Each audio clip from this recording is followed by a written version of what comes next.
Mga ka-K5 nagdangat sa 4 million pesos nga balor sang kagamitan ang nakumpiskar sa mga otoridad sa 5 ka motorbangka nga ginapatihan nagapatigayon sang iligal nga pagpangisda o control fishing sa kadagatan sa sitio Baligyan, Barangay Malangabang, Concepcion, Iloilo, Domingo sang kaagahon, Hulyo 5.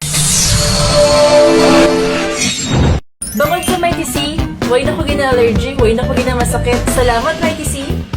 Ginkilala ang 5 ka mga kapitan sang motorbangka nga Mosanday alias Jeff 56 anyos, Nika 38 anyos, Pedring 41 anyos, Rick 52 anyos, kag John 46 anyos nga lunsay mga residente sang Victoria City, Negros Occidental. Ginpatigayon ang operasyon sang 2nd Iloilo Provincial Mobile Force Company upod ang Provincial Bantay Dagat Task Force sa buligman sang Regional Intelligence Unit o kun RRU-6. Base sa report, samtang nagapatigayon sang Seaborne Patrol ang mga operatiba, nadakpan nila mga kapitan nga nagahimo sang troll fishing sa sulod sa municipal waters sang Concepcion, Iloilo. Nakumpiskar sa operasyon ang 5 ka motorbangka kag nagtrainlain nga mga kagamitan sa pagpangisda nga naglabot sa kapin 4 million pesos.